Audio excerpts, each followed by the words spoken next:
ಅತ್ಯಾಚಾರದ ಆರೋಪಿಯಾಗಿರುವಂತಹ ಪ್ರಜ್ವಲ್ ರೇವಣ್ಣ ಕೊನೆಗೂ ಭಾರತಕ್ಕೆ ಬರುವಂತಹ ದೊಡ್ಡ ಮನಸ್ಸು ಮಾಡಿದ ಬೆನ್ನಲ್ಲೇ ಅವರನ್ನ ಅರೆಸ್ಟ್ ಮಾಡೋ ಕೆಲಸವನ್ನ ಎಸ್ಐಟಿ ಅಧಿಕಾರಿಗಳು ಮಾಡಿದ್ದಾರೆ. ಇವತ್ತು ವಿಚಾರಣಾ ಪ್ರಕ್ರಿಯೆ ಹೇಗೆ ಸಾಗುತ್ತೆ, ತನಿಖೆಯ ಆಯಾಮಗಳು ಏನು, ಎಲ್ಲದರ ವಿಸ್ತೃತವಾದಂತಹ ಡೀಟೇಲ್ಸ್ ನೋಡ್ತಾ ಹೋಗೋಣ.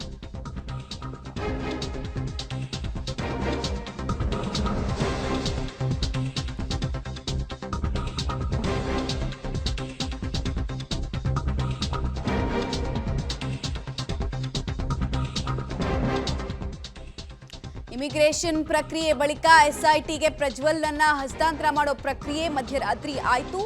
ಲೈಂಗಿಕ ದೌರ್ಜನ್ಯ ಹಾಗೂ ಮೂರು ಅತ್ಯಾಚಾರ ಪ್ರಕರಣದ ಆರೋಪ ಪ್ರಜ್ವಲ್ ರೇವಣ್ಣ ಮೇಲಿದೆ. ಸೊ ಅವರನ್ನ ತನಿಖೆಗೆ ಒಳಪಡಿಸೋದು ಹಾಗೂ ತನಿಖೆಗೆ ಈ ವೇಗವನ್ನ ಕೊಡೋದಕ್ಕೆ, ಅವರನ್ನ ವಿಚಾರಣೆಗೆ ಒಳಪಡಿಸೋದು ಅತ್ಯಂತ ಪ್ರಾಮುಖ್ಯತೆಯನ್ನ ಪಡ್ಕೊಳ್ತಾ ಇದೆ. ಹೀಗಾಗಿ ಆ ಕೆಲಸವನ್ನ ಸದ್ಯಕ್ಕೆ ಎಸ್ಐಟಿ ಅಧಿಕಾರಿಗಳು ಮಾಡೋದಕ್ಕೆ ಮುಂದಾಗಿದ್ದಾರೆ.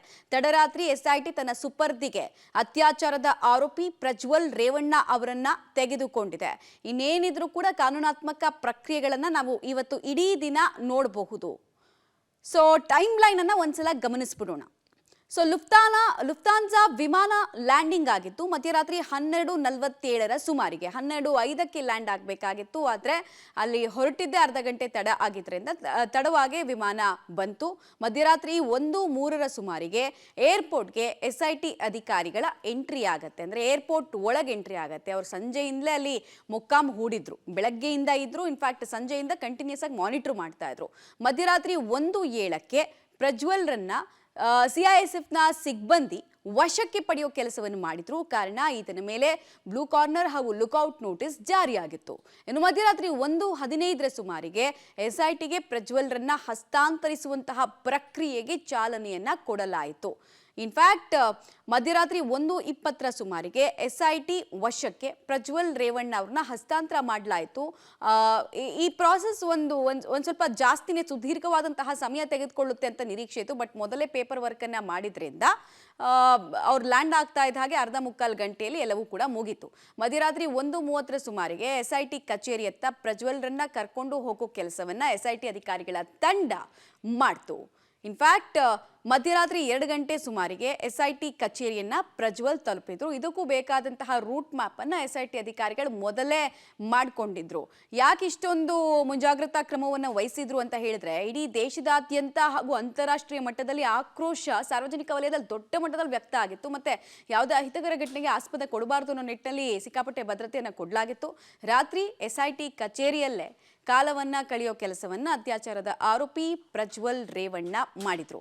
34 ದಿನಗಳ ಕಣ್ಣಾಮುಚ್ಚಾಲೆಯ ಪ್ರಹಸನಕ್ಕೆ ಆ ಮೂಲಕ ತೆರೆ ಬೀಳ್ತು. ಪುಲೋವರ್ ಹಾಕೊಂಡು ಬಂದಿದ್ದನ್ನು ನಾವು ಗಮನಿಸಿದ್ವಿ. ಡಿಪ್ರೆಷನ್ಗೆ ಹೋಗಿದ್ರಂತೆ. ಡಿಪ್ರೆಷನ್ಗೆ ಹೋದವರ ರೀತಿ ಅಂತೂ ಮೇಲ್ನೋಟಕ್ಕೆ ಅವರ ಹಾವಭಾವ ಕಾಣಿಸ್ತಾ ಇರಲಿಲ್ಲ. ತುಂಬ ಕ್ಯಾಶುಯಲ್ ಆಗಿ ಒಂದು ಫಾರಿನ್ ಟ್ರಿಪ್ಪನ್ನು ಮುಗಿಸ್ಕೊಂಡು ಬಂದಂಗೆ ಇತ್ತು. ನೋಡೋಣ ಇವತ್ತು ಯಾವ್ಯಾವ ರೀತಿ ಈತನಿಂದ ಹಲವು ವಿಚಾರಗಳನ್ನು ಬಾಯಿ ಬಿಡಿಸ್ತಾರೆ ಪೊಲೀಸರು ಅಂತ. ಪ್ರಮುಖವಾಗಿ ಈತನ ಕೈಯಲ್ಲಿರುವಂತಹ ಮೊಬೈಲು, ಅದೇ ಮೊಬೈಲ್ನಲ್ಲಿ ಶೂಟಿಂಗ್ ಆಯ್ತಾ ಅಥವಾ ಆ ಮೊಬೈಲ್ ಕಳೆದೋಗಿದೆ ಅಂತ ಏನಾದರೂ ಹೊಸ ಡ್ರಾಮಾ ಶುರುವಾಗುತ್ತಾ? ಜೊತೆಗೆ ಈಗಾಗಲೇ CRPC 164 ಅಡಿಯಲ್ಲಿ ಸಂತ್ರಸ್ತೆಯರು ಕೊಟ್ಟಿರುವಂತಹ ಹೇಳಿಕೆಗೆ ಸಂಬಂಧಪಟ್ಟಂತೆ ಪ್ರಜ್ವಲ್ ವರ್ಷನ್ ಏನು, ಸಾಕ್ಷ್ಯಗಳಿಗೆ ಸಂಬಂಧಪಟ್ಟಂತೆ ಪ್ರಜ್ವಲ್ ವರ್ಷನ್ ಏನು, ಮತ್ತು ಚಾರ್ಜ್ ಶೀಟ್ನಲ್ಲಿ ಪ್ರಜ್ವಲ್ ವಿರುದ್ಧ ಏನೆಲ್ಲ ವಿಚಾರಗಳು ಸ್ಫೋಟವಾಗುತ್ತೆ ಅನ್ನೋದು ಈ ಕ್ಷಣದ ಕುತೂಹಲ. ಈ ಪ್ರಜ್ವಲ್ನನ್ನ ಅರೆಸ್ಟ್ ಮಾಡಿರೋದ್ರಿಂದ ಮತ್ತೆ ಯಾವುದಾದ್ರೂ ಹೊಸ ಪ್ರಕರಣಗಳು ದಾಖಲಾಗತ್ತಾ? ಬಿಕಾಸ್ 34 ದಿನಗಳಿಂದ ಈ ಆರೋಪಿ ಅಬ್ಸ್ಕಾಂಡ್ ಆಗಿದ್ದ, ಪರಾರಿ ಆಗಿದ್ದ. ಫೈನಲಿ ಈಗ ಪೊಲೀಸರ ಮುಂದೆ ಈತ ಇದ್ದಾನೆ. ಸೊ ತನಿಖೆಯ ಆಯಾಮದಲ್ಲಿ ಅತ್ಯಂತ ಕ್ರೂಷಿಯಲ್ ಇಂಟೆನ್ಸಿಟಿಯನ್ನ ನಿನ್ನೆ ರಾತ್ರಿಯ ಬೆಳವಣಿಗೆ ಪಡೆದುಕೊಳ್ತಾ ಇದೆ.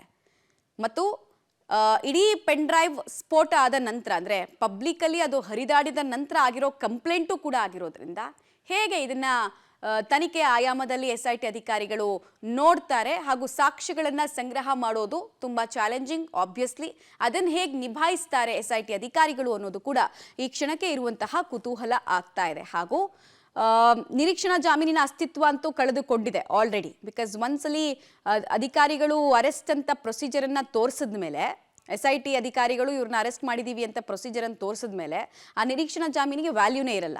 ಯಾಕಂದ್ರೆ ಬಂಧನ ಆಗಬಾರ್ದು ಅಂತ ಯೂಶಲಿ ನಿರೀಕ್ಷಣಾ ಜಾಮೀನನ್ನು ಹಾಕೋದು. ಸೊ ಹೊಸದಾಗಿ ಬೇಲ್ ಅಪ್ಲಿಕೇಶನ್ ಮೂವ್ ಮಾಡ್ಕೊಳ್ಬೇಕಾಗತ್ತೆ. ಅದಕ್ಕಿಂತ ಮುಂಚೆ ರಿಮ್ಯಾಂಡ್ ಅಪ್ಲಿಕೇಶನ್ ಮೂಲಕ ಇವ್ರು ನಮಗೆ ಬೇಕು ಅಂತ SIT ಅಧಿಕಾರಿಗಳು ಕೂಡ ಕೋರ್ಟ್ ಮುಂದೆ ಹಾಜರುಪಡಿಸಿದಾಗ ಮಾಡ್ಕೊಳ್ತಾರೆ.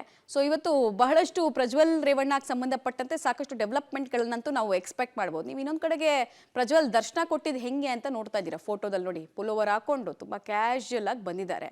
ವಿಡಿಯೋ ಮೂಲಕ ಪ್ರತ್ಯಕ್ಷ ಆದಾಗ ಅವ್ರು ಹೇಳಿದ್ದು ಡಿಪ್ರೆಷನ್ನು, ಐಸೋಲೇಷನ್ನು ಯಾವುದು ಕಾಣಿಸ್ಲಿಲ್ಲಪ್ಪ. ಅವರ ಡ್ರೆಸ್ಸಿಂಗ್ ಅಟ್ಟೈರಲ್ಲಂತೂ ಡಿಪ್ರೆಷನಲ್ಲಿದ್ದ ವ್ಯಕ್ತಿ ಅಂತಂತೂ ಕಾಣಿಸ್ಲಿಲ್ಲ ನನಗೆ.